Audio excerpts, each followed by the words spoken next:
That heifer right there just don't even care.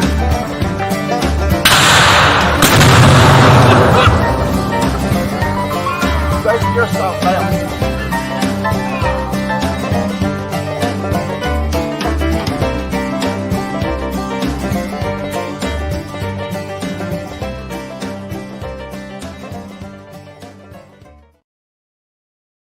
Action. Hey, everybody. What do you say, folks?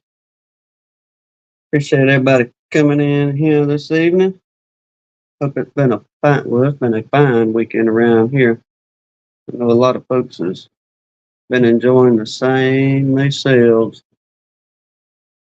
Pretty weather, warming up. Just right. Really warm.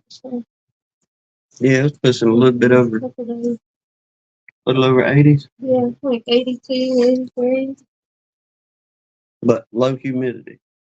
That's the enjoyable part right now down here. Now, we could handle that all season long with weather like this, I can show 'em. But according to them weather folks, was it the weather folks or the almanac saying that there's a chance it may be a little bit cooler season as far as the summer temperatures.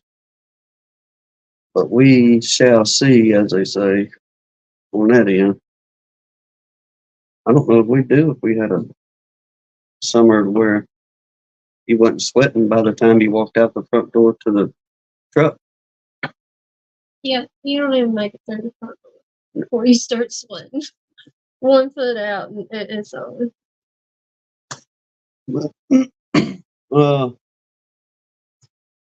Yep, I definitely have it.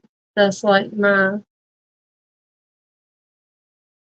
only my 4th cup since we've been home from church, so I'm doing better tonight. But I did make a really large espresso out of the Death Wish coffee as one of those cups, so that might count as 2. I don't know. Hey, I was glad she done that because she went to cranking that machine, and that's the only way I'll drink that coffee. She makes one of them fancy drinks, and she cranked that machine, and before I knew it, I was like, "Oh yeah." She's like, "Yep, you didn't even have to say nothing this evening." And He bought me a flower today, so I thought I'd do something nice for him. oh yeah, your orchid. Mm-hmm. I got it on sale. Half off. It's the only time I'll buy one of them things. They're too expensive for me at full price. And we did look up a couple of weeks ago. Ain't gonna say where it was because I don't want to take a chance of getting anybody in no trouble. We didn't look up. Jesus did that for us. Well, yeah, he did. We went to a big box store, and man, they had this basically like a wheelbarrow, if you will. Like a giant wheelbarrow. And this gal was taking orchids. Nothing wrong with them. They was perfectly fine. And they was throwing them in this dumpster thing on wheels. So we asked the woman, said, you're just throwing them away? And every one of them was priced at like $16 a piece. No, they're like $25 a piece, regular. What, pardon? 25. But as the lady says at the church, anyway, yeah. Moving on. Moving on. Anyhow, we asked the woman, said, you just throwing them things away? And she's like, yeah. I was like, well, where are you throwing them in the dumpster? And she's like, yeah. I was like, well, where's the dumpster at? And she said, well, sir, you can't get into the dumpster because we lock them up and all this good stuff. And I'm thinking, I'm fixing to go head first in this joker and get these things. But the lady said, where y'all parked at? And we told her where we was parked at. And she filled us up a crate of them things. And it was like, how many was in there? There was like 12 of them. But I told her, like, I constantly watch them after the holidays because that's the only time they mark them down. where I'll pay for them. But I told her I was about to cry, seeing her throw all of those away. I was like, man, I came back here just to see if y'all had marked them down. And so I think she took pity on us and gave them to us. Well, she did. She hooked us up about 12 or 13 of them things and off to the truck Alva went. Yeah. Like, yes, ma'am, we'll take them bad boys. We did share them, though. I didn't keep them all. No. You ladies at the church got one or two, and another gal got her one, but Give my sister one. yeah. Okay, y'all. Lee and Ed. Where are we going? Well, Phil asked, so what words are banned this week? Yeah. Lee and Ed are working their way right on up the list. Oh, he just put a bunch of zipper mouth faces. Yeah. I haven't really pushed those buttons much this week. I did Lee, one time. And you better be glad I love you, bro. she just looked at me and was like, you know what I said about the M word? So I just kind of diverted on around and got into some other trouble on some things. Oh my gosh, I can't ban all of y'all from the chat, then he won't have anybody to talk to. Lee started it.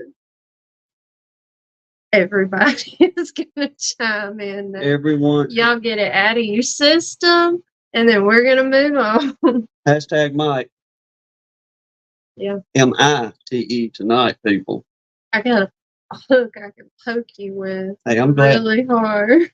Because I'm glad I moved my pistol over to this table over here. Mm-hmm. Or get that, what did they saying? I'm going to get that black eye. I keep clowning around. He gonna have two black eyes. No, Keith, that word's banned too. Anything that has to do with mites is banned from gun line for the foreseeable future. So, no destructor, or however you say that. The something destructor Aurora Mike. I don't know what you're talking about, but we're not talking about mites. Give me the pen. Philip's got a prayer request. Anyway. Yeah. I don't know what you did with the finger. Are you kidding me, Phil? That doesn't make it okay. That's hilarious, dude. That does not make it okay. That man paid his way in. Thank you, Phil. Yeah. That's your one pass to say that word tonight, Phil. Oh, mercy. That's pretty good. Y'all are so funny. Yep. That's awesome. Funny people. Oh, it looks like it's going to be a wonderful chat tonight. Oh, it does. Now, I do have a subject, believe it or not, but it's not the M word. No, it's definitely not. And it may be quite surprising, and it may cause some discussion. You got the pen? Yeah. No. I know you didn't. Is it in my Bible? Did you put it back where it belongs? No. Look on live Whose TV. table is that on? That's on my table. Beside whose chair? And you was just right over there. I've been over there all evening long until 30 seconds. Look, we're on live TV. Oh, I know we're on live TV. But you go back to rambling. I will. Let me do this. Okay. The uses of a said piece within the honeybee colony. So what? I can't give it away yet. Oh. And everybody be going, oh, well. I thought that was like the actual name of it. No, I got to save the subject. Hey, oh, you're looking at Philip. I'm sorry. I was going to start talking to people. Well, go back to talking to people and let me finish this. 3 times now. Okay. We didn't get into bees today like we had talked on Ed's live. everything went downhill Yeah. as far as time wise. So we're gonna save that for tomorrow. We should be home. I'm really hoping before lunchtime tomorrow. Tomorrow should be an early day for us. Then we're gonna check on them because I took the endoscope camera, looked in one of the where one of the swarms had come in and took over one of the splits. And y'all, there is a massive piece of beautiful white pearly comb that they have drawn as much as a deep frame, as wide as a deep frame. And from what I could tell, they were starting to mosey over to another section and draw down another piece. So we have got to get in there tomorrow and remedy that before we have one heck of a mess on our hands. But we plan on we're gonna try to film that for y'all and show you what's going on. But I gotta say, well, like we was talking to, we was telling each other this coming out of church earlier. Y'all, the privet is blooming so heavy down here right now. Yeah. The aroma in the air is just nothing but filled with sweetness in the air. That they're becoming so full and pretty, all up and down the highway, here at the house, down at the church, any and everywhere between. So that was a good indicator of why that they are drawing out so fast down there in the horizontal hives. So looking like we're gonna be all right. Let me hush. No, just like Philip, Riley, and the baby. Were you saying that's Rachel's sister and niece, or is that somebody totally different?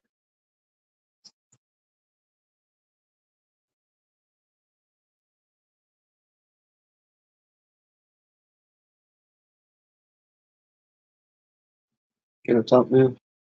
Oh, okay. I was gonna pull a pepper. Pardon me. Some of y'all know what I'm talking about. You ever seen the cowboy way? Um,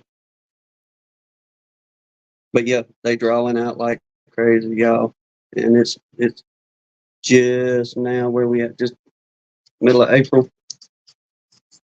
So Okay. another Okay. 2 months, or really about a month and a half, then that tallow's just start turning on, or maybe before then, the way everything else is cranking on up a little early. Ed said he's smelling it all over the place. Man, don't it smell good?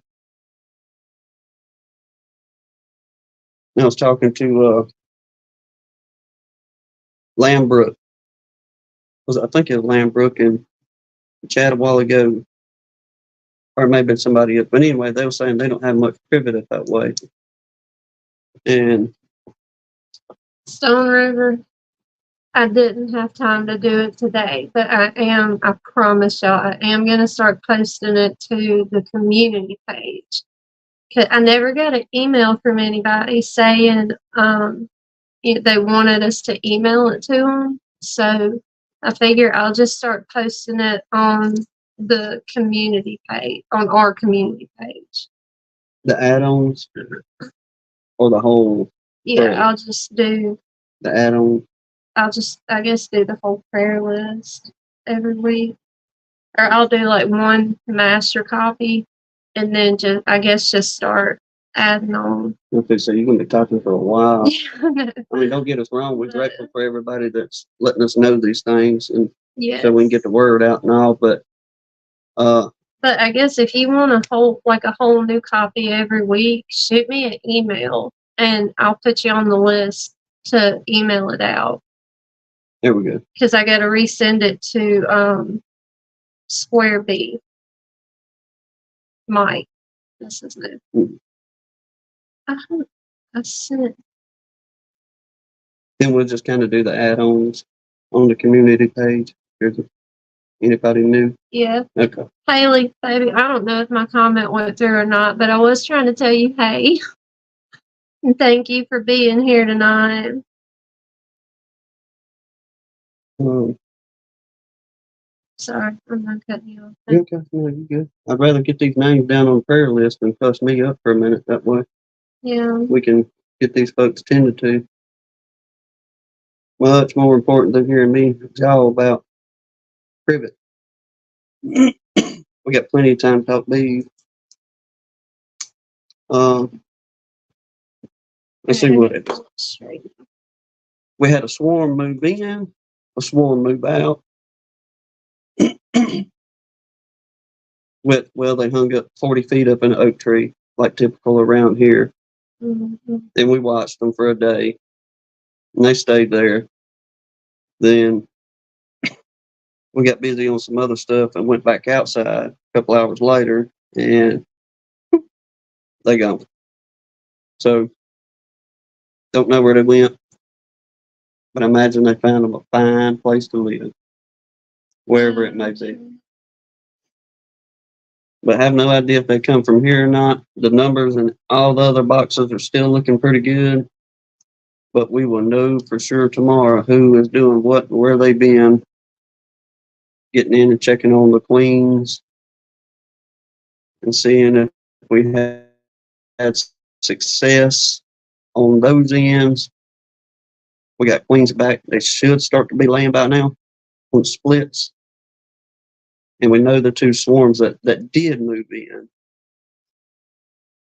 they should be having cap brood by now. So, like I say, hopefully, what's tomorrow, Monday? Maybe about Wednesday, we should have a video out for y'all to kind of let you catch up on that in there. And we'll see what happens with it. If not, we'll throw a frame in or go down there to Lance's and get some queen cells if we got to and restock it.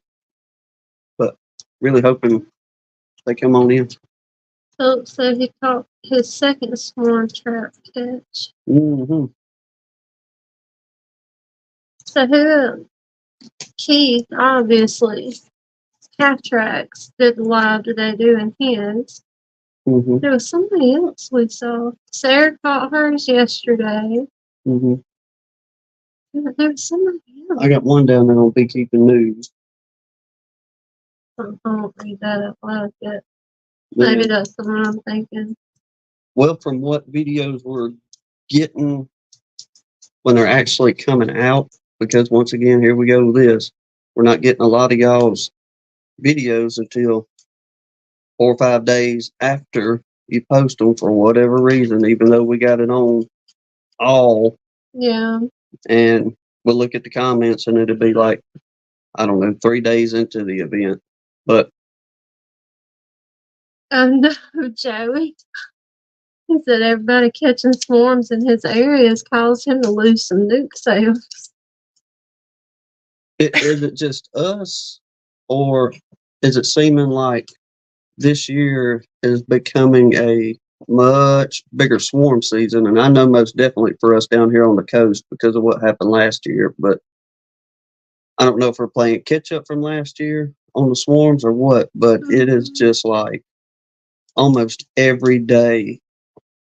Daggone. Russell said he's on 16 or 17 swarms. So it's picking on up for everybody. Everybody, apparently. PJ said it's getting ready to cut loose up there.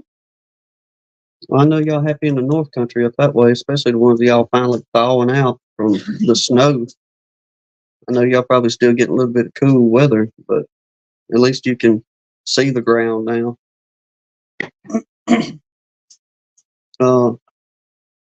Yeah, there's several of y'all saying that get them swarm. If you ain't got your swarm boxes out yet, I say Yeah, you may want to tighten up on that end because it's definitely right here and it's on us. And get them free bees for sure. Try to maintain what you can in the yard, but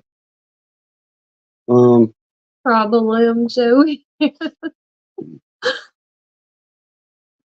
no, Joey, appreciate that phone call the other day, brother. On that subject we discussed there.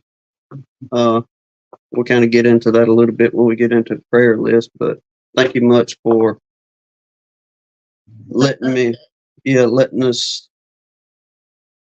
put a visual to who is who on things, and we'll mention that family here in a little bit. And if the gentleman's watching, I'm not going to point you out, but if you're watching, brother, we are absolutely praying for you. And many folks in here in the chat are doing just the same. What else? Good question. That's about it, really. I mean, as far as around here, I know everybody else is, like I say, doing good. They either got swarm traps out. Philip said he hopes it's not a bigger year. He caught 18 swarms last year. I mean, if we keep on, we're going to have to real quick, fast, in a hurry, get on some nuke boxes and frames. And well, we were talking about making a trip next weekend to try to pick up some equipment anyway. So yeah, we might just swap a couple of the deeps we were going to get for like 5 more nukes. Yeah, right now that'll make more sense. I mean, we still got a little bit in reserve. We probably got about, oh mercy, 8 or 10 deeps left, and about 5 or 6 mediums left. But the biggest thing is we're running out of bottom boards and lids really quick. Because that last swarm over at my buddy Lance's house. All right, Joey. Roger that. But when Lance called up after we did the cutout over at his house the next day, and we got the swarm off the tree branch there, he said, Timmy, I ain't got no lids or bottom boards. I was like, do what? We ain't got many either, buddy. Said, no, we got 2 left to really put, I mean, they're already ready to go kind of thing. I said, but he said, now I've got some boxes and stuff I ordered from last year. I just ain't putting nothing together. Well, we're going better start putting it together. Yeah, it is quickly getting on us. So, yeah. She said the Hive Butler is great for swarm collection. I was not paid to say that. Yeah. Well, I mean, whatever gets you a holding box or whatever you need for the moment right now. Unless I just read that wrong. Joey said it actually had a hive without the bottom board. We may be in that boat. We've got one out there that we're using for a swarm trap just to see if they'll take to it maybe quicker or better versus the one deep and medium that is set up bottom board, lid, the whole kit and caboodle that we're using for swarm trap as well. But like I say, if we keep moving on, we're going to burn them up in no time. Quick. So you may have to get out there and start cutting up some plywood and stuff. You may have to drag them tools out the back of the truck for me. And I'll show you how to do it. Show me how to do it. All right. I'll plug the saw in for you. I can't use those saws and nail guns just as good as he can. Hey, she can. Except the skill saw. I'm not as good with him with a skill saw. She can cut trim for me. I give her measurements, tell her this is what it is. Boom, boom. Cut the angles. Have the corners right. The whole shooting match. He said chop, chop. Yeah. Yeah, Philip, we watched your video last year. I've got a table saw, a big, fine table saw, but right now it is, my father-in-law has it buried under some boxes, and it'll be a little much try to drag that thing out. So But I actually kind of Absolutely. like using chop saw. Did I say chop saw? You said table saw. Table saw. Okay. Make sure I have my wordage right. No, I'm saying I like using chop saw. Oh yeah, that's the good part about that. Hey, this is what we need. As long as that ain't a 16-foot piece that you got to try to hold by yourself, then pretty well turn her loose on that chop saw. Or Everybody's in the same boat. Got to build boxes and bottoms and lids. some may correct me, the miter saw. Yeah. But Y'all should know we're not Yeah. technical around here. I know them beekeeping companies, they're probably going to be getting backlogged before too long on boxes and frames and the whole everything, with it being such a good going season so far. We're so good, we ain't got to have a table saw, DC. No, Philip agrees with me. It's a chop saw. there we go. Thank you. Mm-hmm. Now, sometimes, depending on what it is, scribe a line. Don't even pop one. Scribe that puppy. Mm-hmm. Crank that doggone skill saw. Now, there's one thing that I wish somebody would remedy this problem on skill saws, and that is the blasted guard on the skill saw. Him and a skill saw guard is worse than Bob and no Velcro. Compound miter saw. Who said that? DC. There we go. That's the right. I ain't word. never gonna say all that. But if somebody's out there, some kind of engineer, and y'all can figure out a better way for them guards to rise up faster and better than what they do, and I don't know. I've used D-Walk, my old Makita. I just pulled that thing back and bent the arm over to where it would never come back down. But that just puts a burr in my saddle with them things before I get off on that rabbit hole. What else? Where was I going?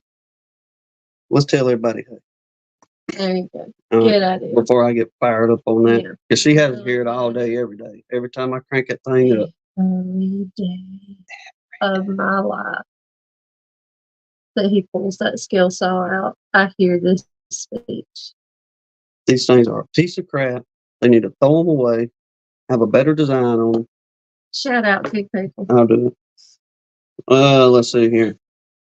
Let me get way on back up here so I don't miss anybody. Let's see. Mike Conley was in here earlier, and yes, sir, we did start on time. Miraculously. Let's see. Ed.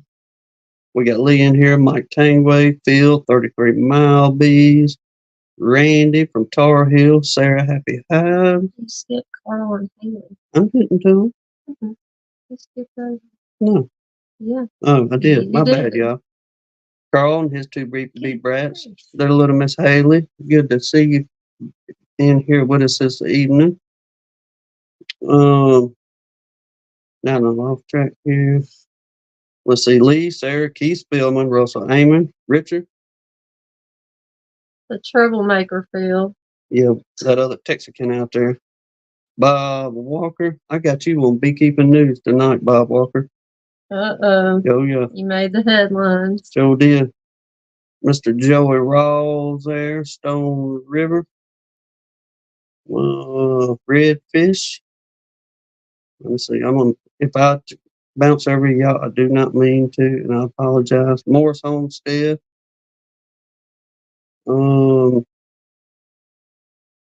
Swarmstead Bees and Gardening there, Bruce. Miss Leona and Pastor Larry and Miss Jane. Hanley's Homestead. I know I'm trying to. I don't want to leave a bunch of dead air and everybody going, oh, good grief, say something. Yeah. DC. I got Michael Tangway, didn't I? Mm-hmm. think you called up. Grayson came in. Was Grayson in here? Good to So see you, he buddy. just came in. Danae and Jack. I know I didn't say them. No, I missed y'all coming in too. Grammy. Good to see you, ma'am. That's Grammy too. Ziggy. I know a lot of people call him Shane, but I like the Ziggy part. That's just, He's just got to be different. I do. Oh, there's Hope Sadler. Hope, Mr. Larry Gandy, Oh, hey, Mr. Larry. Honeybee Compound, and Russell Other Koopman. Appreciate everybody getting in here. There's lots of people tonight. Yeah, we got 46 in the house right now. Thank y'all, everybody coming in and at least hearing us chit chat about a lot of nothing for the most part, but we will get into the American Bee Journal, and I think this is going to be an interesting subject for folks. It's not the M word, it's not the Beatles, but it is something that we all like to have in the beekeeping portion, and it's a very useful piece. But according to this article, dated way back in the 1800s, apparently there was a fuss about using this during this time of the year. So I'll leave y'all with that cliffhanger, see if anybody can figure out what it is. Mr. Mike came for the free drawing. Hashtag Mike. Free drawing. Hey, look. We're getting really close. This last video, or the last video we did of, what was it? The cutout at Lance's up there. Y'all, and if people are watching in the background, if you're new to the channel, we appreciate you coming, like far as the chat and subscribing to the channel. But in 3 days, we gained 41 subs off of that video. I think so. It was a lot. Yes. We were mind blown completely. So thank y'all very, very much on that end. And his wife just popped in. Canadian? And Mr. Martin Miller. Well, evening, gentlemen and ma'am. Rodney Middleton. His cutout went perfectly today. Good deal, brother. Hope Sadler said he just got home from a swarm. So everybody busy. Everybody. That's what we want to hear. It's all right this time of the year. Mercy, whenever it goes to getting in the summertime, I know a lot of us is going to go, yeah, we'll do it, but it's going to be $100 extra because of the heat and so on. DC said I didn't do it. I've been a sub for years now. Well, DC, you were pretty well one of the first ones there. I had to go back and look. I know Earl and Houston was the very first ones. Then they gave us a shout out on Lee and Bob's Tuesday night deal, and everybody else just kind of fell in after that. But yeah, DC been with us for a while yet. Which y'all know too, DC, we've said this umpteen dozen times, he's all over the world anyway. Supporting everybody. And that's what we should do. Support one another. We may not agree on everything, and that's okay. So you just kind of pick through what works for you. And let's just support one another. Yeah.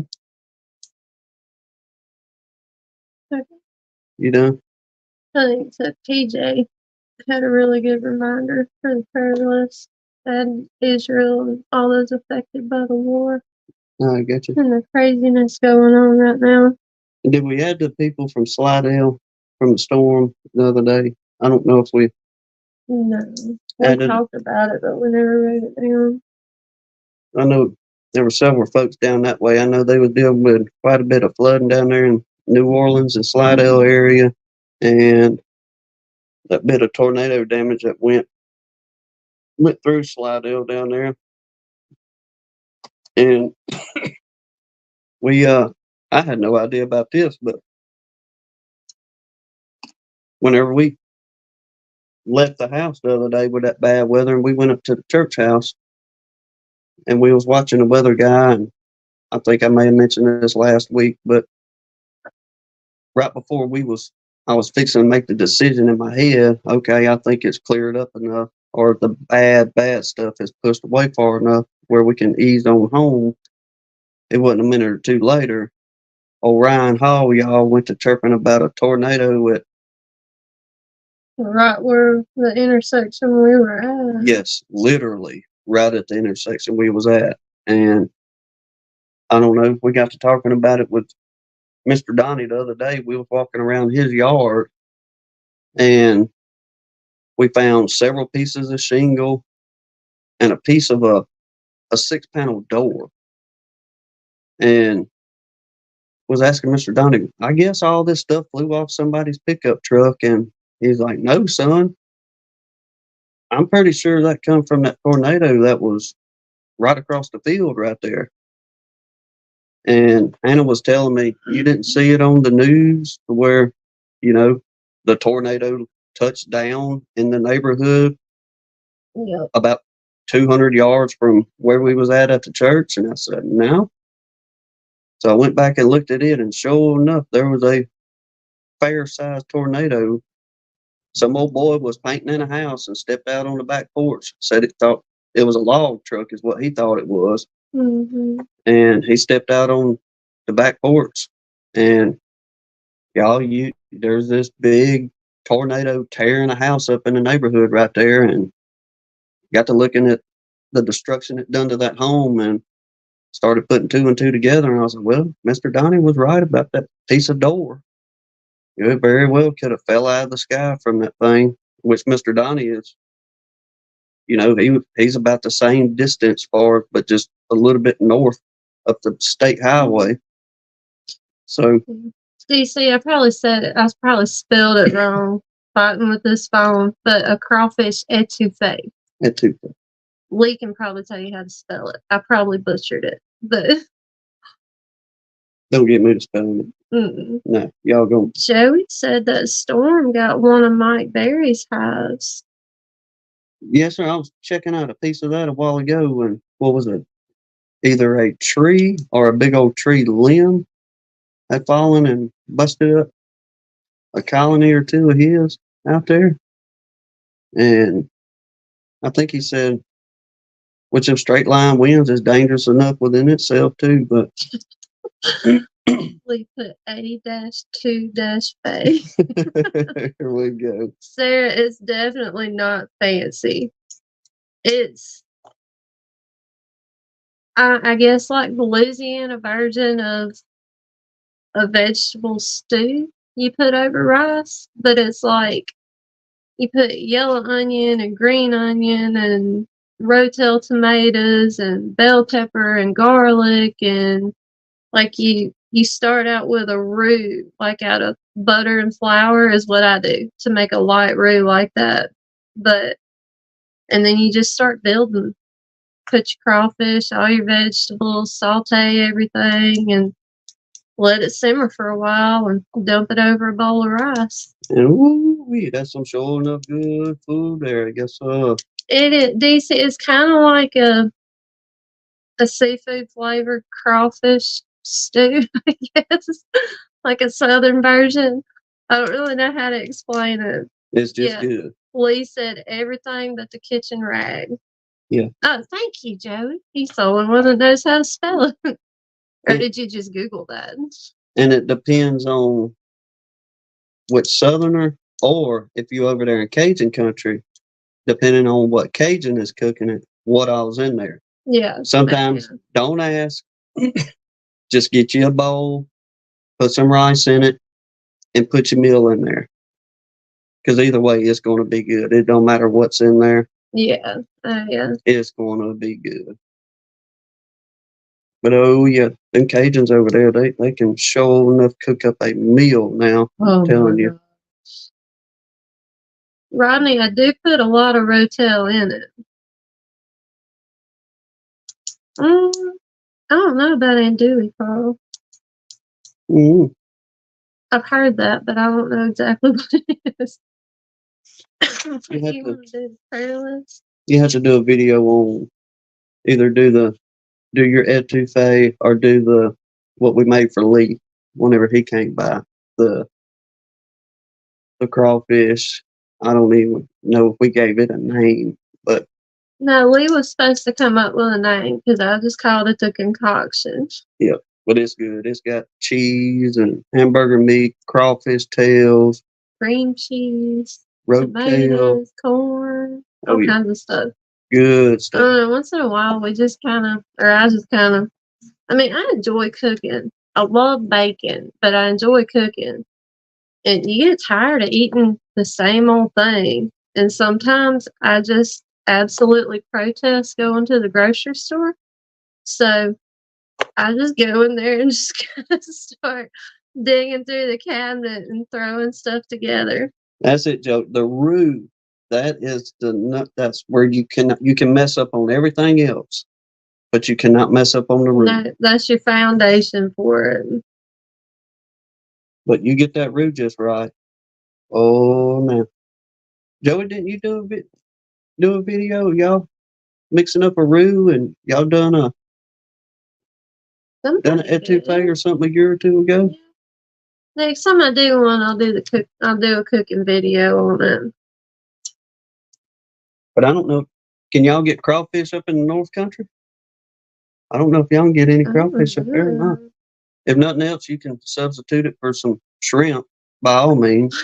Phil said this is like a foreign language to me. Oh man, if there's a way we could send you a bucket of it up there and it stay frozen until it got to you. Yeah, I don't know how to really ship food without it going bad. Joey said he did do one last Christmas. That was it. Yep, Christmas. DC, Okay, it's Shane. crawfish. Shane said they do have, well, he says crayfish, but it's crawfish down here. But he's in Canada, and he said they do have crawfish up there. Well, that's the best way to do Called Tony's in Baton Rouge. it. There you go. They might can ship some to you. That's a good spice to have too, is that Tony Sassarini. And that ain't a paid promotion either. But you talk No, about that stuff make a meal. goes in almost everything around here. Mm-hmm. Okay, I'll hush. It's the same critter, different name. I'll hush up on the. All right, let's do the prayer list, and you can cut up again. Okay. All right, Mr. Mark Miller, Ed and Miss Chris, his wife, Mr. Pat, the Dirt Rooster's dad, Deb, the Sun Bunny, Grammy Lisa, got her son, 2 granddaughters, and an unspoken request. Bob Walker and his family, Tom's mother-in-law, Bob's friend Jason Cooper, Mr. Donnie, Miss Cindy, Michael Tangway's wife, Carla Green, DC's parents, and especially his mama, his brother Jerry.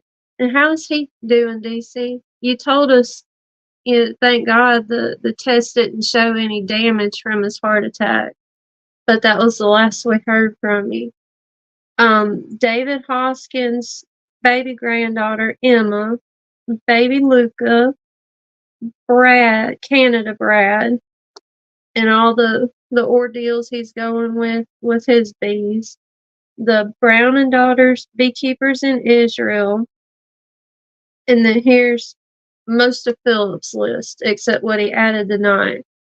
But his mentee, Rachel Wilson, her best friend, Deanna Wheeler, Philip's mama, his cousin Lorinda, his mother-in-law, his friend BJ and his wife. And then Sarah's daughter, Crystal, and her surgery is coming up next week, right? The 25th, I think it is. The Jennifer Brown family, Brenda, Russell Amon's wife, Jeremy from Queen Bee's Honey and his family, Bobby's Bees and his family, Minnesota Mike, his friend Mr. Vincent, his brother Dave, and then Kennedy Bowman, the young lady fighting for her bees. Ed's dad, Mr. Mike Brown, Aaron Frederick, who Baker Bees added. He was a soldier, or is a soldier, that was hurt in a training accident. Mr. Larry and Miss Sherry Gandy and Mr. Larry's mama, the Cheryl Faulkner family, our friend Larimore and Hillbilly Earl, the Paris family, and that's the Dirt Rooster's wife's family. Sandy with Icy Mountain Honey, they got a young family member with meningitis. Our buddy Lee, which he said his leg was doing better, but you still got a spot on here, man. And then all three of these were ones that Jay added, the J3GS Farms, but Created with Tuck, Pieces of April, and the Pescatarian. And then the Montalbano family. I'm going to butcher her name again, but DC sent us an email, but Bruce with his bees is the channel name, and it's his granddaughter, Eun-song, in Korea. Steve Amos's brother, Danae's grandmother, Minnesota Mike's cousin, Mark Moholt, Spanky from the Filament Corner, Heffley Hives. They lost a lot of their hives in the wildfires in Texas the other week. And then Philip added tonight his mentee, Rachel Wilson. We said earlier, her sister, Amanda, and then Riley and her baby, Aubrey Rose, said the baby was delivered early. And then his friend Steve Lacey, and then PJ, thank you again for reminding me. I should have wrote this down already, but Israel and all those affected by the war going on right now. And then all the storm victims from last week's storms, or earlier this week's storms. Anybody add? What nobody added to. Okay. Ed said his daddy's way out of the woods, and Awesome, Ed. let's see, Sarah had said she's ready for it. The BP is lowering. Good Sarah's deal. daughter, Good deal. and like there's somebody else that in here, I believe. Oh, I may have missed it. Are they still on the crawfish end? Now, Phil, 33 Mile, I'm not so sure on the maple syrup end. You could add you some if you wanted some. Maybe give you a little bit of sweetness in there. That's what you like. I've never traveled down that road. But the best way to eat any kind of Cajun cooking is just to have a little bit of spice, or if you're some of them folks that love hot food or spicy, then pour it to it. But that Cajun cooking, you got to have just at least a touch. You gotta have a kick to it. Yeah, a little bitty bit in there, and it'll make your tongue slap your eyes out.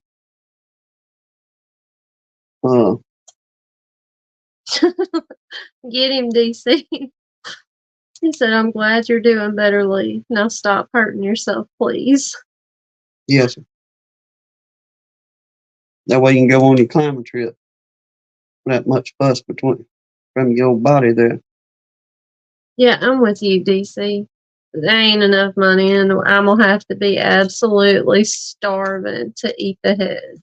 You don't eat the heads. You just suck the heads. That's where all your juice is from them doing boil. And if you're really good at them crawfish, and especially if you get a granddaddy crawfish, if you take your time and you break that claw open, you can get that little bit of meat from that claw. And it's just like pulling a piece of crab meat out of there and getting on it. But it's some folks may say, well, that's not worth the time. But hey, I'm gonna get every little bit of grub off that thing that I can.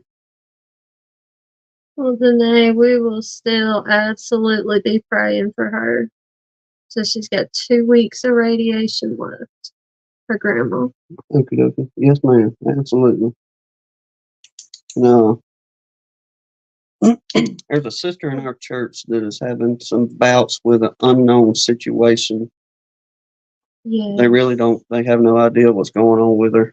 And they trying to figure out what is causing her health issues. And she is, That lady is going through it.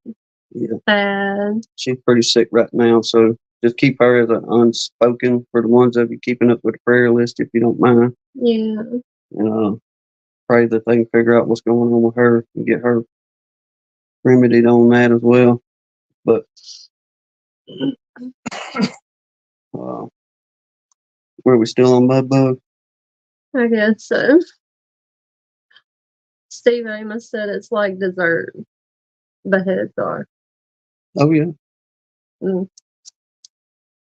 I mean, like I said, that's where all you get flavoring is right there on that.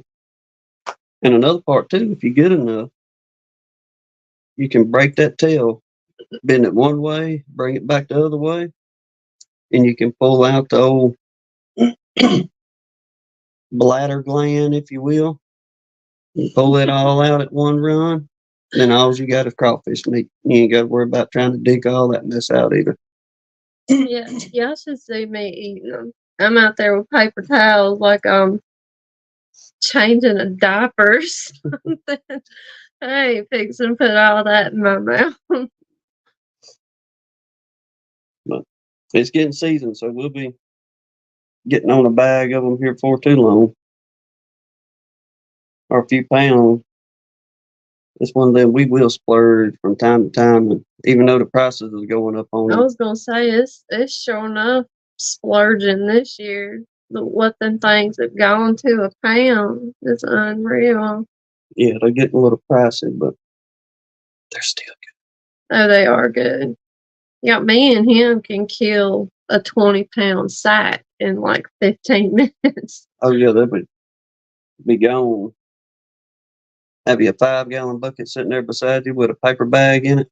I mean a plastic bag. Then go out there in the yard and dig you a hole unless the garbage man is running the next day. Yeah. That DC, no. That's something that I mean I'm gonna literally have to be like every bone in my body showing starving to eat an oyster. No, no, no, no, no. That ain't nothing but a loogie you chewing up and swallowing. Mm. Y'all come on down and visit us sometime.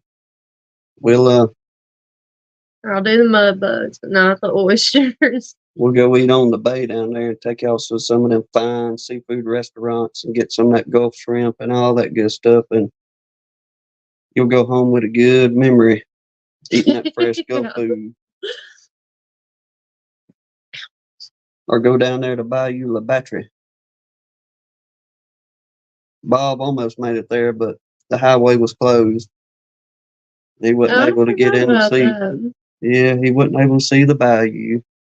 Danae said they'll come down for the fishing. There's plenty of that too.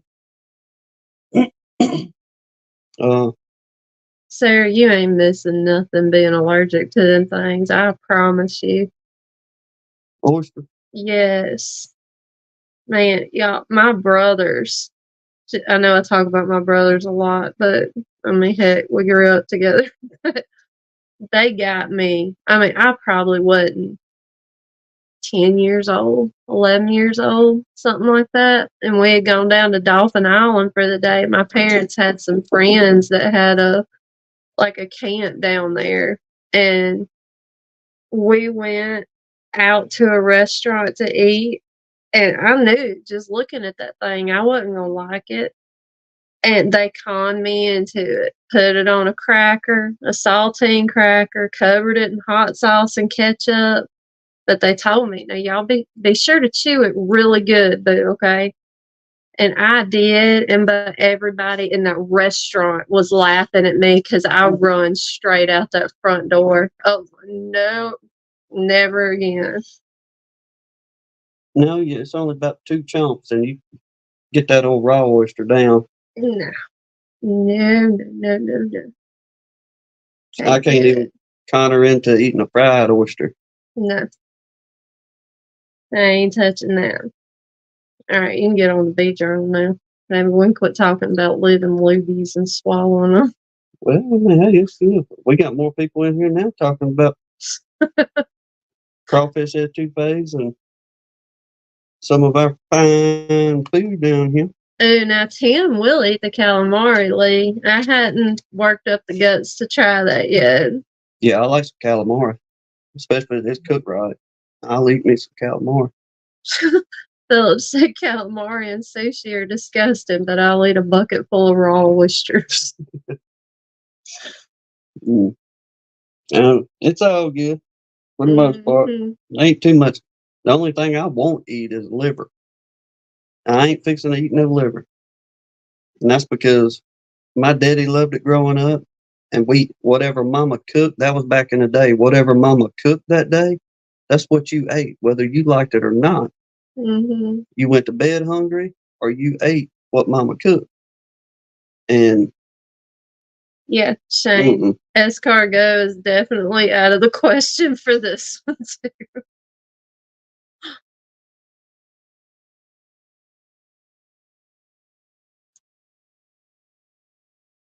He said, I'm with you, Tim, not eating filters. No. Ugh, no. I mean, look, about as close to any of that y'all gonna get me is some old muddy tasting catfish. That's another thing. I don't know if we're gonna get into beekeeping tonight, y'all. We're gonna talk recipes and everything else, it sounds like. But there's a ton of y'all that like liver. That's kind of shocking. I won't eat no chicken liver, but I like gizzards, especially whenever they come right out the oil. Now, as soon as them babies come right out that oil, yes, sir, I'll eat my fair share of some gizzards. That's what I just don't want the liver. I don't do the liver, but the gizzards are okay. Now, Danae, I'm with you. I like the gator meat too. Gator's good. Joe said I hate liver and chitlins. Yeah, I don't want no chitlin. I've eaten about everything else. I've had coon. I haven't had any possum. Coon's pretty good. All right, let's get off all this. Get into everything else. Everything. Okay. I did not pay attention to the year on this one. Yep. But it is the American Bee Journal, volume 36, number 41. And where I've been pulling from, most of it's been late 1800s. And I guess there's a 2-part because we'll discuss about this. And this is going to be the use of drone combs. Then it's got the use of drone combs dash some drawbacks. Yeah, that's drone. AWN, not drone. Drone. I'm just clarifying because a lot of them can't differentiate your words with your accent. The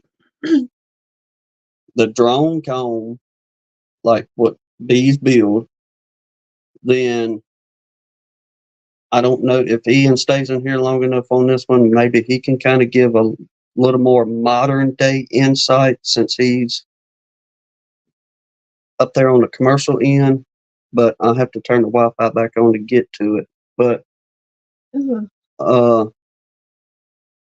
what is the suggested cubic inches to have in a colony for your brood chambers. Phil said, say drone comb. Drone comb. It all sounds the same. Okay. I don't know.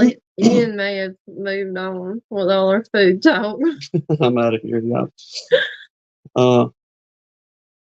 Okay. The use of drone combs, some drawbacks by Reverend Emerson T. Abbott. Don't know who he was, but the Reverend's got something to say. Much has been said of this late, and some of the writers seem to think it a new thing. Perhaps it is, if a thing may be called new, which has been tried and rejected, and then after years has been taken up again and pushed to the front. However, this has nothing to do with the real merits of the case. I know by experience that bees will store honey more rapidly and larger quantities of it if they are given drone combs already built out, but the larger quantity will be secured at the sacrifice of quality. I am thoroughly convinced that beekeepers will find that they have made a mistake if they adopt a practice of using drone comb. If honey is to be considered a luxury, let me stop right there for a second.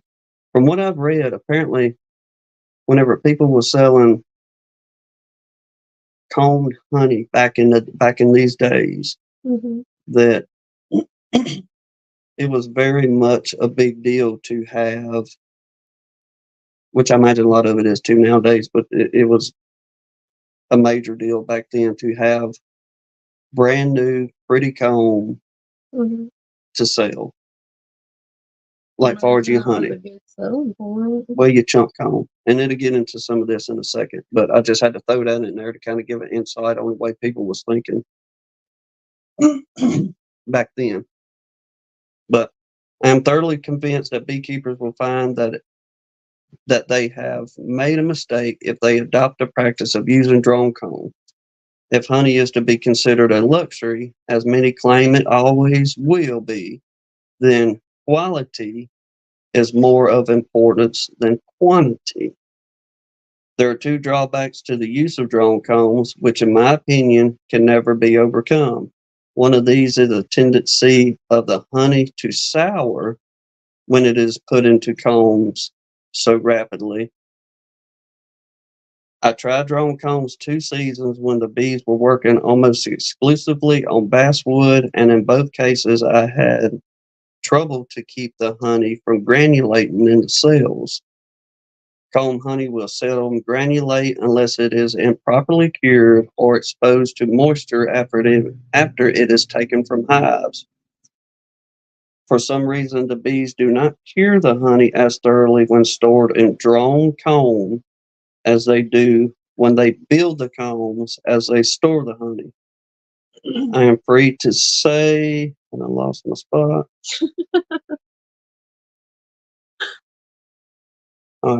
Honeycomb will seldom granulate unless it is improperly cured or is exposed to moisture after it is taken from the hives. For some reason, the bees do not cure the honey as thoroughly when stored in drone comb as they do when they build the combs as they store the honey.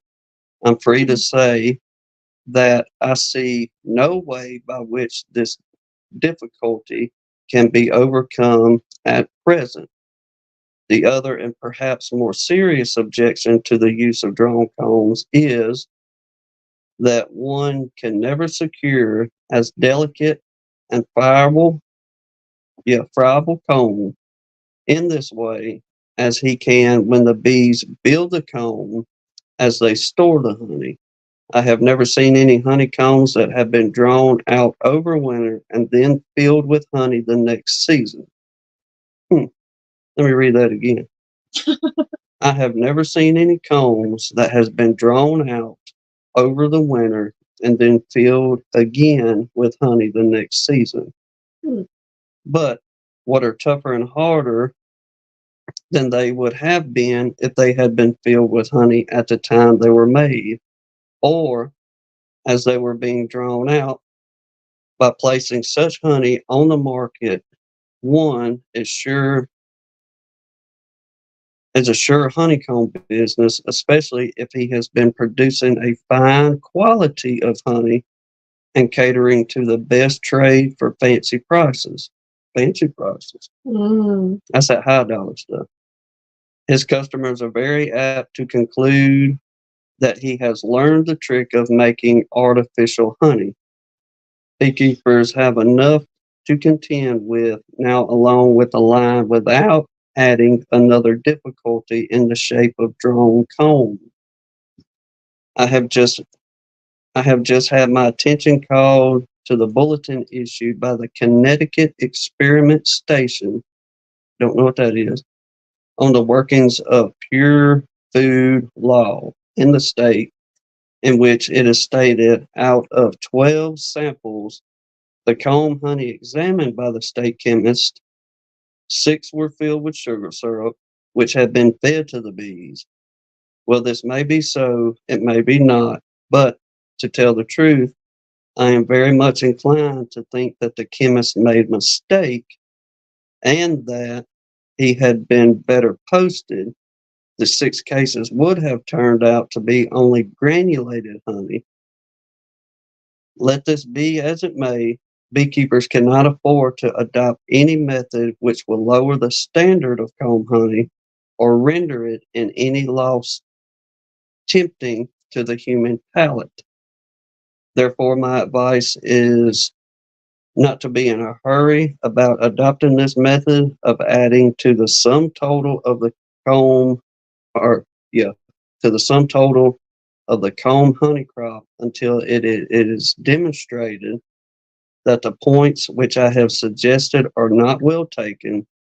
Since writing the above, I have been talking with beekeepers who use drone combs for the first time this season and said some of his honey had begun to sour in the combs at its early date before he took it off the hives.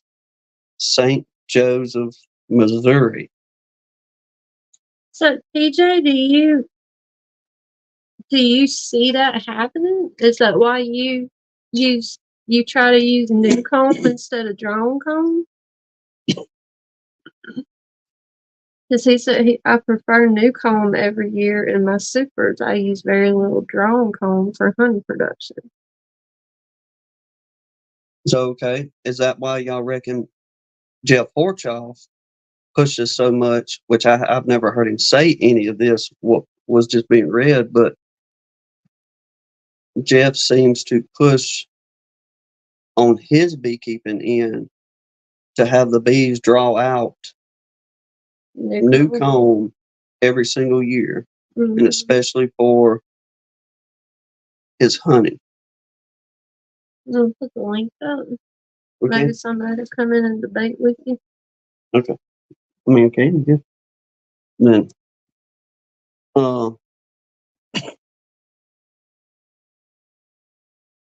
wait a minute, wrong button. Invite the guest. Then, if not, we'll mosey over to the what you call it? Oh, crap. Forgot which buttons to push. I did. Pushing the wrong ones this evening. Oh, well, Mr. Mike says the first thing Gunny's read that I totally disagree with. Give me drone comb. I think that's right. If it won't let y'all in, I don't know if I've accidentally put that number on the back part of it or not. But if you can't get in, let me know in the chat and I'll redo it.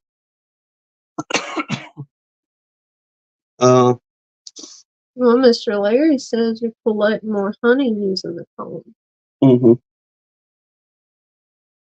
But has anybody seen that if you use drone comb, that it either crystallizes or we'll go air quotes, sour quicker versus than what you have that is brand new comb that they're storing in?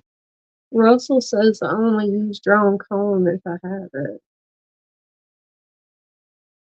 That's interesting. I mean, I never would have thought that there was a correlation between old comb and the honey crystallizing quicker, Well, or if the bee's not drying it out. well, me neither. Because I would just think in my crazy thinking that, say, you've got all this drawn comb that you put up from the past year. Okay. Well, okay, it's going to have minute dirt particles and things like that from it, whether it's in a shed or you got it in a lean-to, whatever the case may be. But especially if you got a good, strong colony, whenever you set that drawn comb on there, You think they just go to town on it? well, the bees are going to clean it up, clean themselves up, have everything Cloroxed, if you will, you know, sanitized and all that good stuff for the purpose of, okay, these are our food stores. We got to keep them as plentiful and clean as we can. That way we have. Yeah, see, Mr. Larry Gandy said it doesn't make a difference. It depends on what they collect. But Brian C. was saying when they say drawn comb, do you think they mean brood comb that's darker and travel stained? Freshly drawn comb is pretty and looks clean and sells better. Joey said, I think that dude was drinking too much. Yeah. Now, it doesn't make any mention of using brood comb. The only thing it really states in the article is that it's, I'm going to assume, just going off the article, that it's honey that has been stored the year before and not any kind of brood comb. I could, I guess, see the point a little bit more on if it was brood comb, and yeah, you know, you've had brood in there, it's been traveled over much more, and you've had that potential of something going afoul on that end, but actually having clean honeycomb, then the only thing that's been put in there is whatever honey was in there from the last season. Yeah. Well, Sarah made a good point too. She said, where did it go? Where did it go? I just saw it. Said something. Okay, so when do you write off comb then? When do you write off old comb? Now, y'all correct me if I'm wrong, because many of y'all watch Jeff. I'm just going to use Jeff Forchoff as an example on this. But it's like, once the season is over, that he's done with the old honeycomb, I'm going to assume. And that's why he has them draw out new every single year. Okay, now a couple people saying comb honey that I sell is all drawn that year. But if I'm getting runny honey, that's from the old comb. So if they're cutting comb to put in jars to sell, then people are going for that new comb. But just extracting honey, you're using that take just it for from your old drawn comb. Okay. Just as a selling point then, because it looks prettier.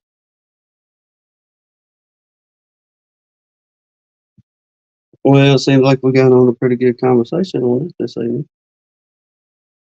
I mean, I'd never really thought about it, and once again, going back to Mr. Ed, I've just heard him mention that a couple times in his videos, but I've never really questioned. Mr. Ed does it just to keep them from backfilling during the heavy flow. Okay. Well, that's something. So, is there anybody out there that does the sole purpose of cleaning off foundation and to have your bees build new comb every year just for honey? Or I think are they're all saying they do it just for comb honey, cut comb honey. not for your honey honey? Mm-mm. Okay. Yeah, because like what Philip had said earlier, I can see where it might. I can see how trace granules could lead to early crystallization the following season, but Mr. Larry Gandy said, the bees are not going to put honey in a dirty container. They clean it and polish the cells. So there shouldn't be old trash in there Mm-hmm. that could contribute to early crystallization the next year. Yeah, because they done clean house. Mm-hmm. That'll be like us using dirty mason jars for canning. We're going to make sure last year's jars are clean to recan. Mm-hmm. And I'm just putting that in my simple mind. I just finished my last. What else we got here? I gotta tie this off. You can read from it. All right, Richard's saying building up new comb helps prevent swarming. Brian C. Not with extracted honey, comb honey. They have to build out every year. Okay.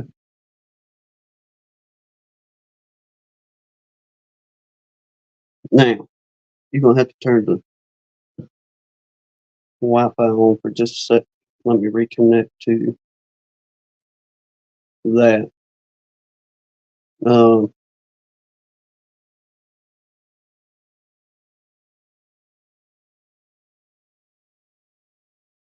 You turn it on? Mm-hmm.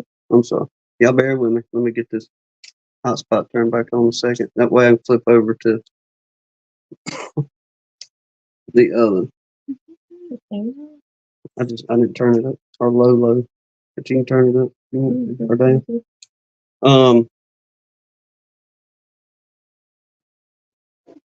So most everybody pretty well in agreement for the most part saying use your drone comb for your honey and not worry about it. Not like this cat was saying, and I think it said 1894 is whenever that fella had put that article in there. All right, y'all bear with me a second. Let me crank this machine back up.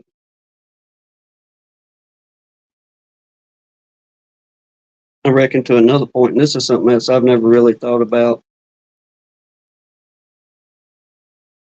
Let's see, Brian. All right, Brian saying I also like to spin out honey and put those wet frames right back on the colonies to get filled all over again. I mean, that's what we've always done. Is as soon as we spin it out, especially if we got a good flow, or we're like in our privet flow right now, we know we still got a little bit of time before the big tallow comes on. That we'll stick it out there maybe a day, and they'll either put it on wet, especially if you got a good flow, you ain't got to worry about robbing. That's a great thing. Or we often just set it out for a day, let them rob off whatever they want to rob out of it. Then that night we'll get our boxes put back together, cover the top and bottom. Then the next day go out there and start restacking for, then we'll start refilling.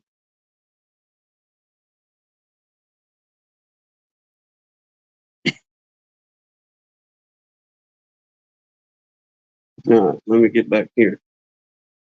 Now, here's a great debate on another portion. In your brood chambers,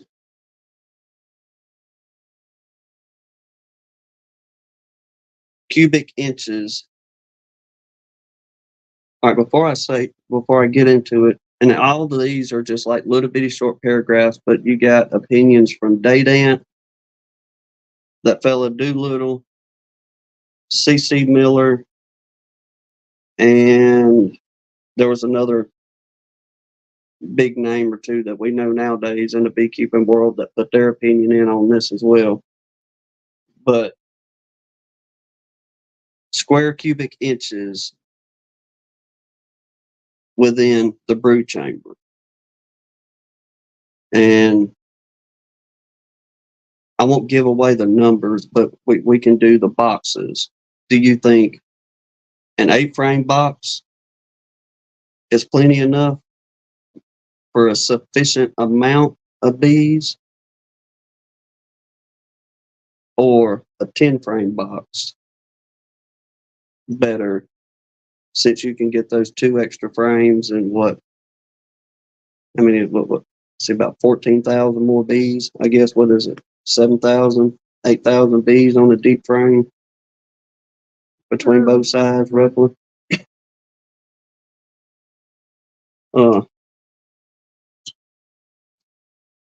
There's a couple of them that give their opinion on 8 and 10 frame, but more so folks give, okay, cubic inches or square inches within the inside of the colony as far as what they deem being best on the right amount of bees being in there. Oh, excuse me.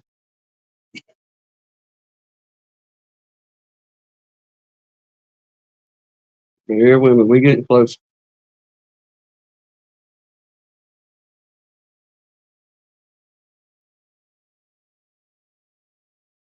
All right, here we go. Proper number of cubic inches in a brood chamber.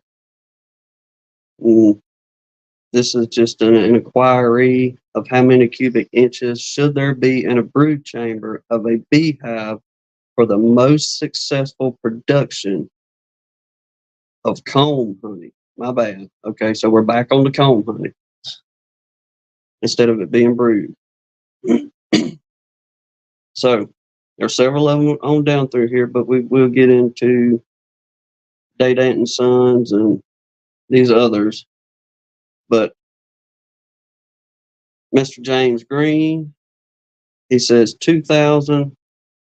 J.P. Brown says 1,600. Miss Harrison says 2,000.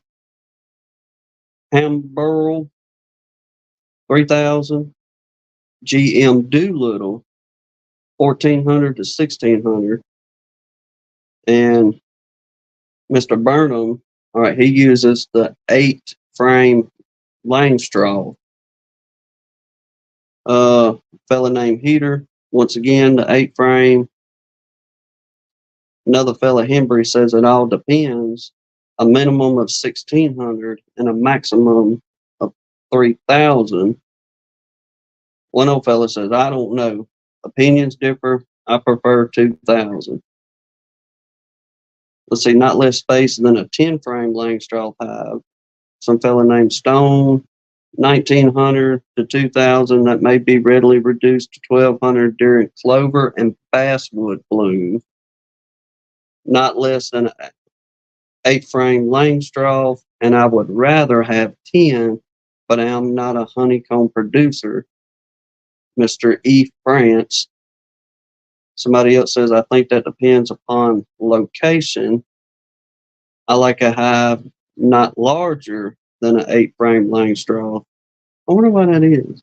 Mm-hmm. It seems like the more bees you got in there, that's going to be more productivity, but maybe somebody has a good insight on preferring using 8 versus 10. But I guess the Langstroth is about right. 1/2 story case, like Heddon's, is often used with much advantage.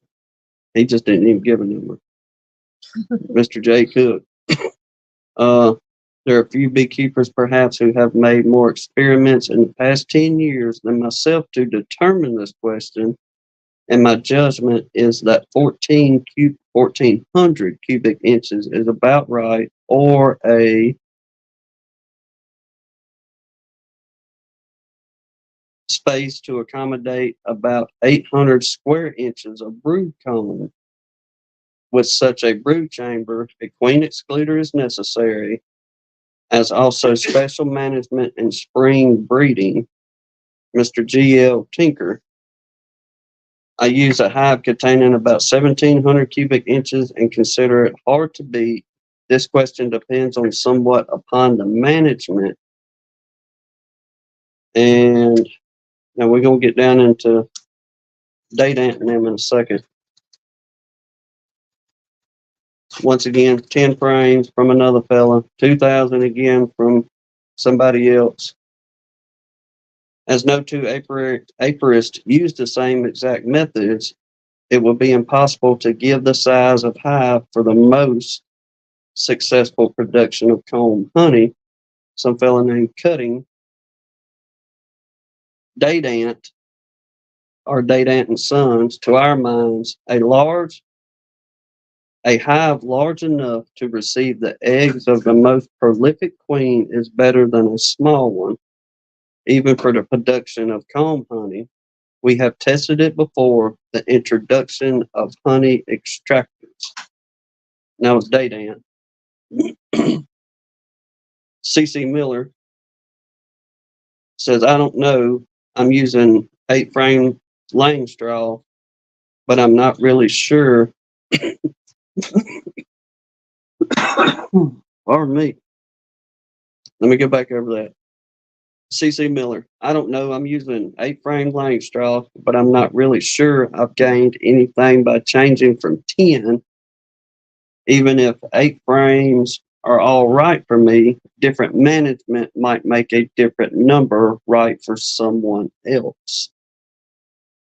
Demery, G.W. Demery. No matter what anybody tells you, this is a matter that depends upon locality and method of management. It would take an article of ordinary length to discuss. With my method of management, I want a brood chamber as large as the standard laying straw. And for the final one, it says 10 or 12 years ago, when I produced honeycomb by the ton, I thought there was no better than the Simplicity hive holding 10 lane straw frames, and where I to begin producing comb honey again, I would be fool enough to try the same size hive. But as I'm behind the times on comb honey, probably I had better say I don't know. And that was Miss Jenny Ashley. So I guess without all the square inches and everything, is an 8 or 10 frame better for your comb production, in one's opinion. And like I say, me and mine, I would just be more prone to go to just a 10 frame, just to have that 2 extra, or potential to have that 2 extra frames of brood on everything, between brood and 10 frames of your drone comb and honey for your honey flow. But I can't see the comments. Hannah has run off with the telephone. So as soon as she gets back in here, maybe we can give some insight on that.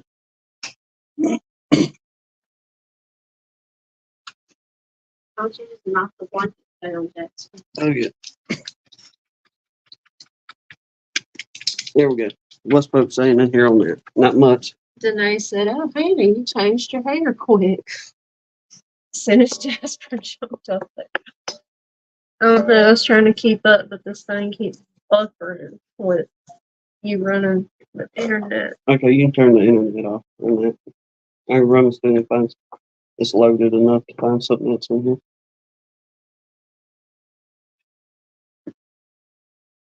And apparently there's several deals in here too about people concocting adulterated honey. Brian, I don't think he really has a preference yet. He said, "What size brood chamber does Jasper like to run?"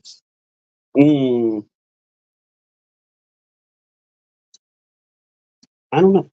Has he? Yeah, he got popped one time. And he did not care for it at all. Well, but he ain't nothing like this other one over here that's under her feet, Stella. Now, if she hears a bee, she don't want no part of that. She's going to do everything she can to kill it. Yes. This thing's not keeping up with the channel. You turn the Wi-Fi off? Mm-hmm. Where's a another Texican in here? Good to see you, brother. All right. Since there isn't much rebuttal on that, undoubtedly. No, I lost them. They're bored. They're bored. All right. Well, maybe here's another one that may get it going. And this is for the Italian folks. And I know good majority of us have pretty well started out with Italians and either still use them or you kind of graduated on. But well, Mr. Larry said he can see where 8 frame boxes would cause the bees to build better combs since they would need to have the extra space for storage. Yeah, that's probably pretty accurate, Ed, because he'll eat the snot out of some honey butter biscuits. You better quit chewing on that pillow. You got yourself in trouble on TV. Mm-hmm. But those 2 frames would give you that much, I guess, variable. Wayne said you can tell an Italian bee by the way they move their hands around.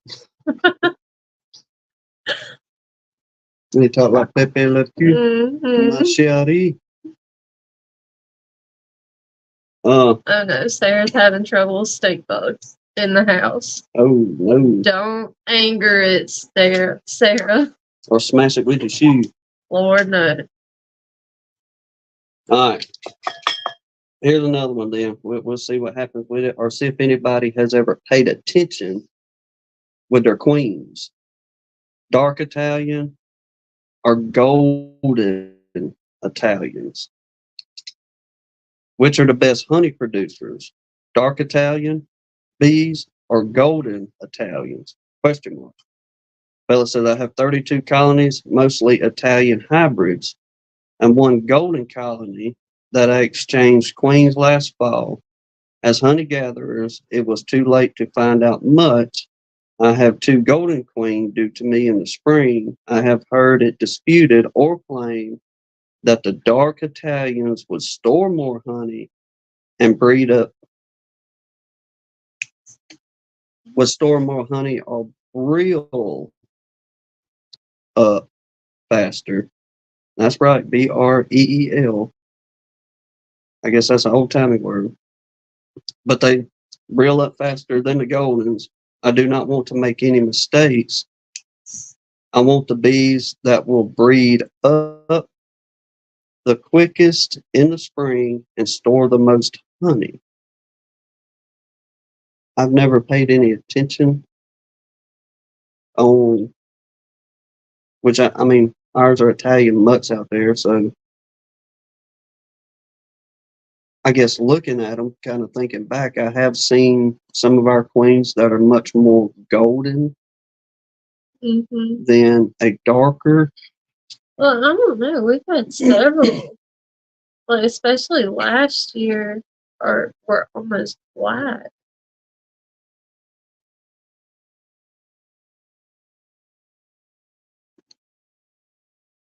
I don't know. Just never paid attention on it much on mine. Huh?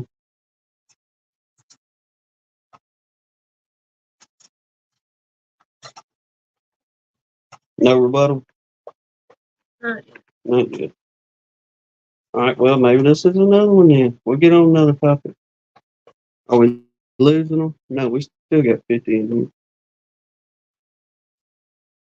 All right. Since we're in the swarm season, I give you 5 more seconds. Philip corrected you. What?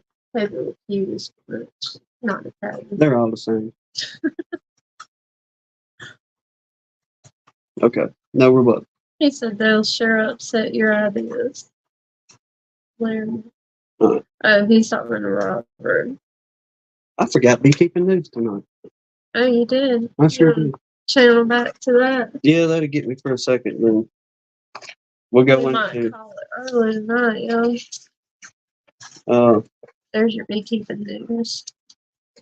Nothing else. I'll read the last one here, then we'll go from there. But the next one I got is having swarms on drone combs.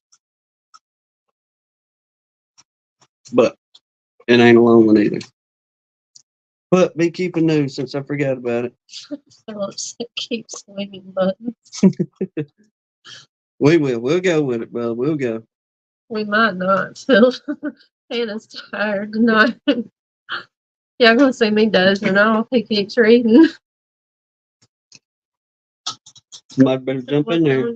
Got to tell us about it. News. I get what you're saying. Let me move on. Larry Moore Farms made the list this evening. I really enjoyed your video the other day. He's gotten on several swarms. Haven't seen Darren, the Pennsylvania beekeeper, in here. But looking at one of his last videos, if you go back and watch, there's a little mouse that is giving him fits. Let me tell you what, that little joker is slick. I'm telling you. I mean, he's good. Because when Darren was on the backside of the colony, that little mouse comes out and does a whole look around. There you go. Gone. Takes off. Then you see it again on another part to where it runs around to the side, the other side of the colony over there. And I'm thinking, oh, look at this little mouse. He done got it figured out. Okay, you Larry. He said I got 3 more swarms in the trap. Awesome. That is awesome. I don't know if we've seen the square. Have we seen Square Bee? He was in here earlier. Okay. Brother, I owe you a huge apology.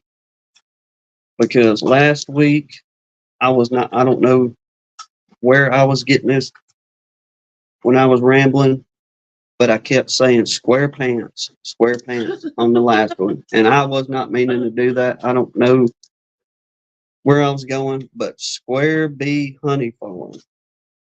I got to correct that.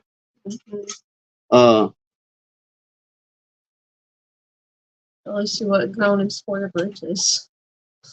Yeah. Oh no, Phil, that's not what he meant. We definitely do not watch that around here. Who's that? SpongeBob SquarePants. Oh, no, sir, I don't watch no. I was fixing to say SpongeBob, but him either. Tom at McApiary, he's got some pretty footage of the red bud. I don't know. I guess it's that Chinese food we ate earlier. Mike said he forgives you. Thank you, bro. I appreciate that, man. I'm sorry. Tom at McApiary, that's good footage of the red bud and a service berry. I don't Am know I saying that wrong? I can read your writing and you can't read your writing. Well, I mean, I know what I got wrote down here. I'm just like, it kind of looked like a cherry tree, is what it looked like. Either a cherry tree or what the Bradford pear is kind of what it looked like. Far as, I mean, it was shot off in the distance, but. Okay, Phil said you're right. Service berry. Okay. What is that? I don't know. But it's a real pretty tree. Especially with it being like in the foreground of the red buds back behind it. Mhm. I mean, the way it looked, he was like up on top of a hill ish Mhm. and looking down a little bit, but you can see the red buds in the background, and in the foreground, you could see that serviceberry right there. And man, that thing, all of it together was pretty. Okay. Bruce said serviceberry is similar to a blueberry. Oh yeah, okay. Let's see, Lamb Brook. I don't know if I've seen them in here this evening or not, but it's kind of hilarious what he had called. Mhm. But there's a black bear, and this black bear, they got it on camera where it's kind of meandering through their yard. Mhm. All right, then you see, I think it's about 3 or 4 colonies there in the background. And the old bear kind of eases on past and turns around, and I reckon he gets a whiff of that honey, or he or she, whichever it is, gets a whiff of them bees in the box or the honey. Run back around real quick. Oh, yeah. Then it sits down right in front of it and goes to thinking about it. And about the time it kind of starts easing up toward the box, I think he said in his comment that he believes he had spooked it, because all of a sudden you see that joker tuck tail and run. I'm talking about that thing was gone. Once again, don't know if Bob's still in here or if he done headed out, but he done told them to take that job and shove it. Oh no. He's a beekeeper now. I added that part in there for you. But Well, he had a huge milestone this week too. He hit 3,000 subs on his YouTube channel. 3,000, I heard that. And is Cage on in here? No Cage on. This is my most favorite. Oh no. Oh yeah. Old Cajun had a successful removal via the 12 gauge and some buckshot. He had a very successful removal. Of a swarm in a tree. Brian, that sounds like something we would do. He went into a big split he made, planning to cut back queen cells. Turns out I took the queen, but I have no idea what colony it came from. Yeah, we've done that, what, twice? Probably more than twice. Would y'all behave? Y'all quit. All right, on them queen cell, has anybody bought them a spoon carving knife to help remove them cells? Or has anybody thought about doing that? I'm telling you, y'all, it makes it much, much easier if you're trying to cut them cells off with that old spoon carving knife. And the easiest way to sharpen them babies up is to get you a small rat tail file, especially if you got ones of you got a chainsaw with a sharpener. Sharpen that rascal right on up and it'll cut through like melted butter. Southeastern said he's having a box painting party this weekend and everybody's invited. And Blaine said I have to work that day.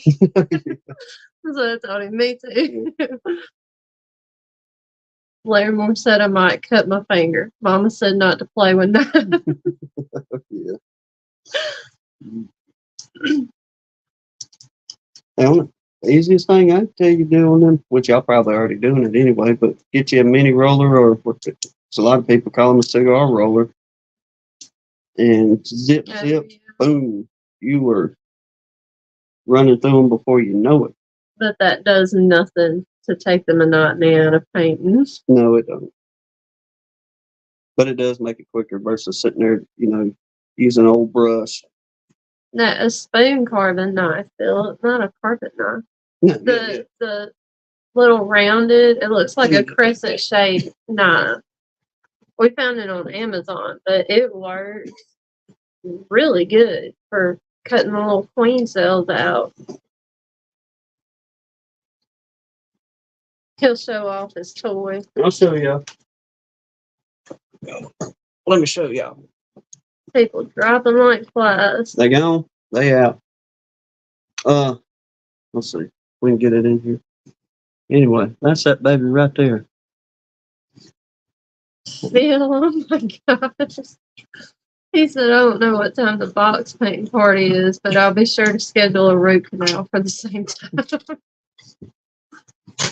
It's about just as bad doing any kind of painting. Thank you, Sarah. How much we pay for that thing? I don't know, like $8? $6, $7. Yeah, it wasn't much at all. Yeah, we're just not that coordinated, and we killed so many. Well, trying to take that. Yeah, Tim, it's like it's incredible how that curved knife will get in there and cut that cell out, like right up at the foundation, and you don't damage the cell at all. And it's only sharp on one side, so you're not going to cut yourself if you put your finger. You know, if you need to put your finger as far as placement to help leverage and all that. For you right-handed folks, absolutely, it'll be much easier. Which I'm left-handed, so I have to kind of hold it upside down and pull up with it.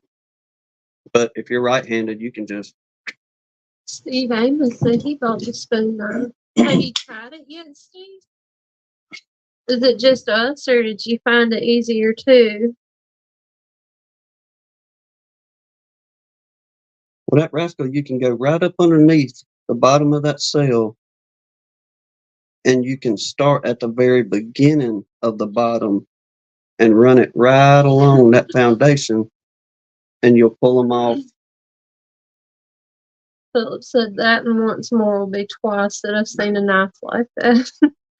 No, it's literally, Tim, it's called a spoon carving knife. It's made for like carving out rounded stuff like spoons or bowls or something like that. Yeah, you find it in like the wood carving. People that Yeah. does wood carving and Yeah. things like that. Like I said, it wouldn't, but like, I don't know, $7, $8, a little bit of nothing. And But it made a huge difference for us in the amount of queen cells we butchered trying to cut them off the frame. yeah, besides taking your pocket knife and trying to cut on one side and making a V and ditching on one, then trying to make it on the other side and wiggle them off, you can just one motion and just pull that puppy right on up off there. Works good on foundation and on the wood frames. Yeah. Why don't you just volunteer us for something, Blaine? He said everybody's getting a hand carved spoon from the Blakes this Christmas. Larimore, I have been in that boat so many times, my friend. If I keep eating honey when I inspect, I won't have to worry about extracting.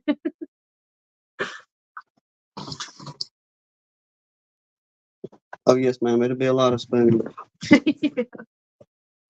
Well, since we're getting close to our 1,000 subs, we could probably order a few and have them on standby for whenever we do our 1,000 giveaway. That would make a cool giveaway. Because are we on our channel? Yep. Oh, Okay. we just got another one. All right, so 98 more subs, and Then we'll be at do the another 1,000. giveaway. But yeah, we'll do that. We'll order a few of them between here and there. And I don't know if we'll make it to 1,000 subs before swarm season's up, but you'll have them for next year. Yep, DC, we put that in the beekeeping news. Bob did get to 3,000. I don't know. We was just trying to figure out something a little bit easier. And Mr. Donnie does a lot of wood carving, and man, he makes all kind of cool looking little stuff. But we went through all his little kits that he had, and there was some things that were close but not quite what we was looking for. And I don't know. I was just searching around on the internet trying to figure out something. Then it had come up somebody carving spoons, and it showed one of those knives there beside the picture. And I was thinking, that'd be perfect right there. And we ordered one of them puppies, and like I said, we tried it year before last, and we cut off Buku swarm cells with them Mr. Mike said a chainsaw and a blowtorch works all the time, 10% of the time. all the time. 10% of all the time. Mm-hmm. He's moving on up, DC. He's getting close to 300. I heard that, bud. I said, we never imagined that there'd be 900 of y'all that want to sit here and hang out with us, or No. at least sub to the channel. Tim broke 200 the other day. Everybody's growing. Hey, y'all, quit. Get your dog.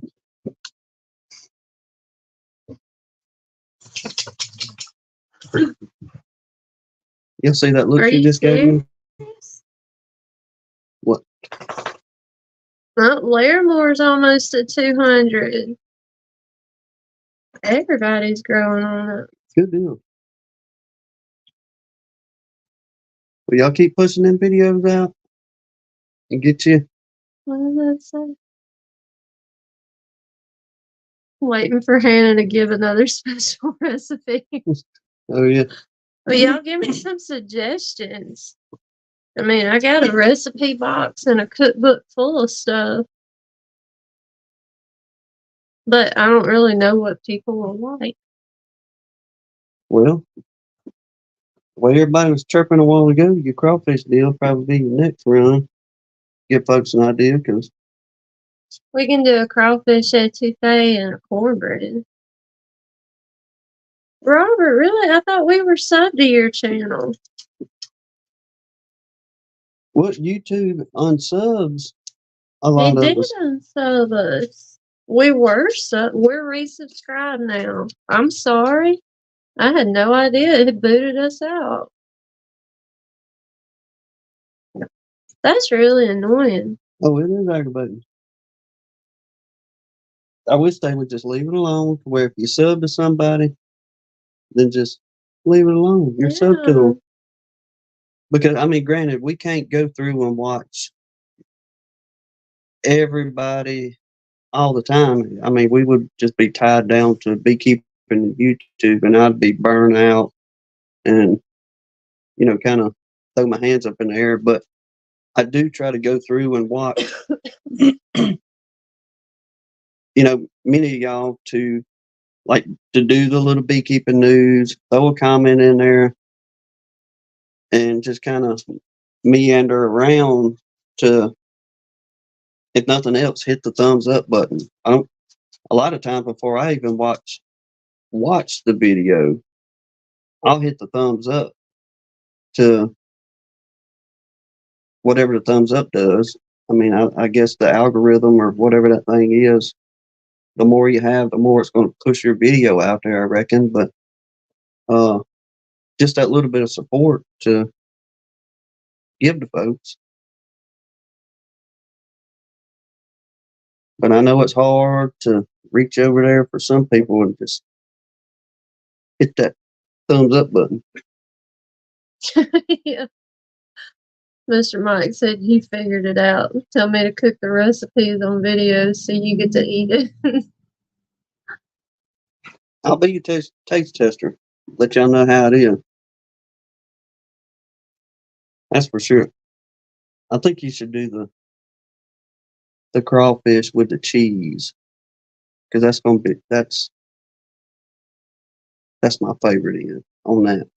Oh, the concoction, Yeah. not the etouffee. I mean, etouffee is good, but the one with the cheese and the cream cheese and the hamburger meat and crawfish and all the other fixings that's put in there.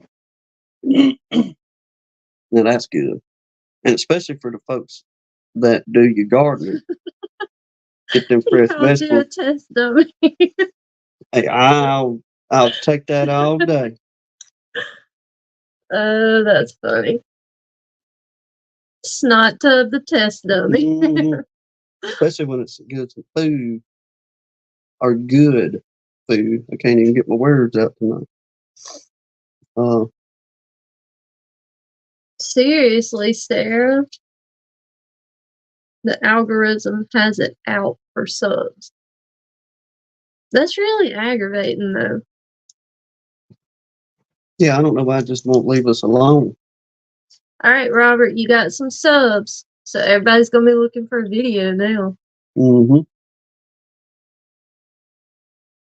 Well, and now time talking again.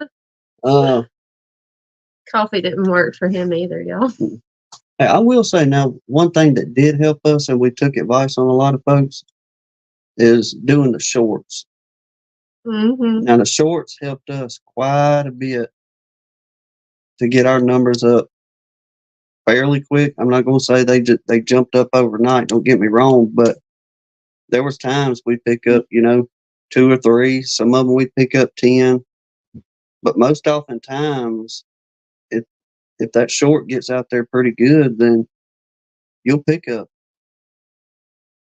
at least a couple subs. Then eventually, I mean, all of it ends up adding up all together. But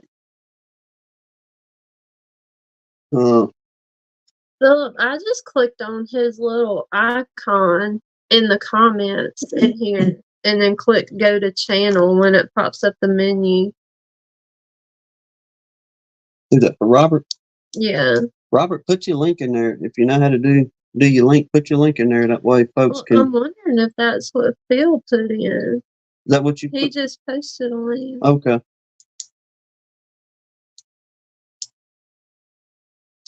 Yeah. There you go, Sarah.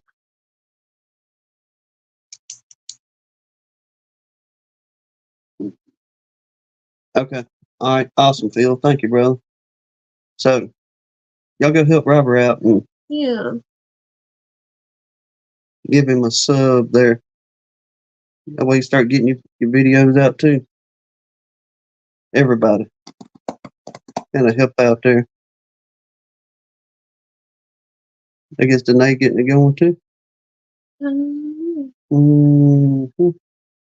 Oh, she put their link. Good deal. Yeah. Everybody, put your link in there. You want folks to know who you are.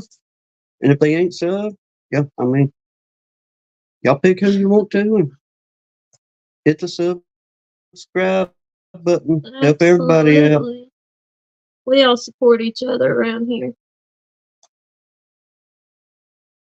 And who was Earl saying, I think a year or so ago, that if we all would just sub to one another, like just go through, the numbers would go up real fast. But I guess in reality and hindsights,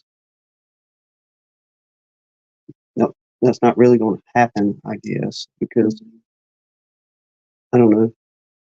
Not everybody likes the same cup of tea, I reckon. Yeah. But we want to try to support everybody any way we can. And thinking on that, we would like to, and Jasper. trying to reach out to, I know, I don't want to say no names quite yet, but I know some of the ones that does the live chat would be willing to do this as well, but have a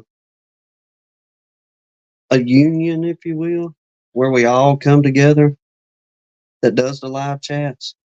And I don't care whose night it's on, but to come together and let's unite and help each other and to show that unity of, okay, look, the common goal is to let's better our beekeeping. Let's be more productive in the beekeeping. And Work as a colony. I like that, Larimore. there we go. Yes, sir. Work is a colony.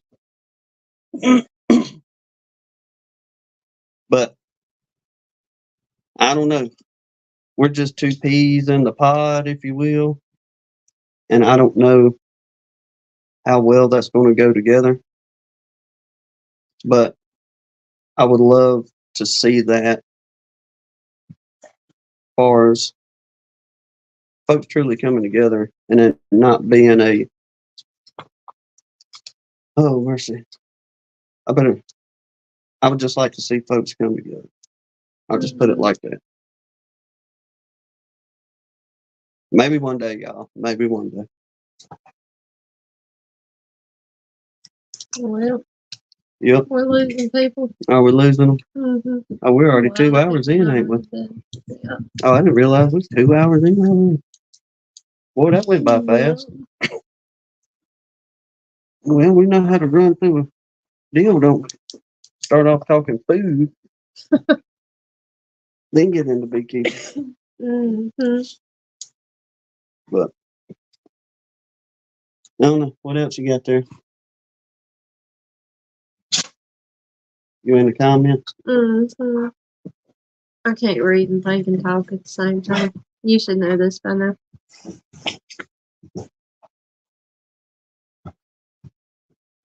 Robert.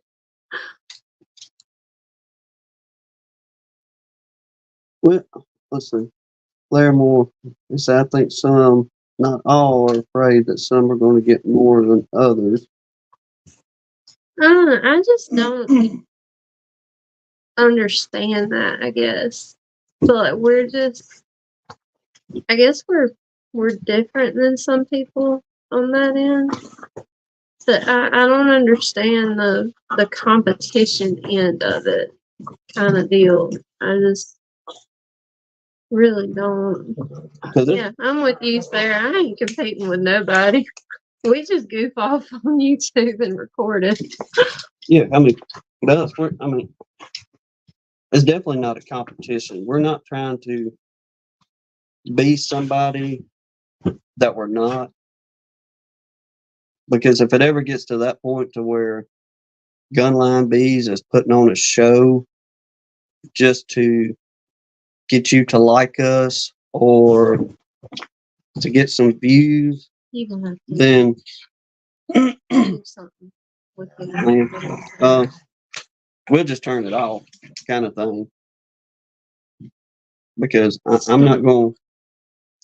Neither one of us, Hannah or I, we're not going to sit up here and just be fake, just for the views or for you to be members of our channel or to throw us $1 in our chats. That's not our goal. That's it, Blaine. And Larimore. You should want to see others do well. Yes. And Larimore said, I might help you, but I promise not to hurt you. But sometimes it just seems, and I'm probably going to ruffle a feather or two saying this, but I don't know. But some of it just seems to be more of, if you're not part of the clique, then you're just not part of it. Mm-hmm. And that's unfortunate because there's so many people out here that are wanting to learn and wanting to know better ways how to beekeep. And their questions won't be answered unless you're part of the group, or folks won't be acknowledged unless you're part of the group, and which, just me in my opinion, should not be a part of any of that. But that's just some old country hick down here in South Alabama talking. But like I said, maybe one day we can all come together and work past those things. I'm done. Are you? I'm done. Yeah. On that.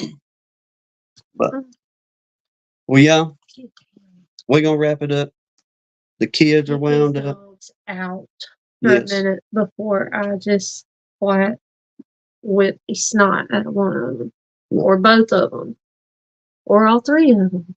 Uh, I appreciate you, Mr. Larry Gandy, on that end. It's just I mean, we enjoy our friends that we meet on here, and many of y'all are we talk to quite often, and y'all call and check on us, and we try to do the same for y'all, like the bad weather and stuff like that. I mean, that's just I couldn't believe how many people checked on us in that weather. uh, what Larry Moore say? Work as a colony, Mm-hmm. and I'm gonna borrow that, brother. That's what we need to do. Work as a colony.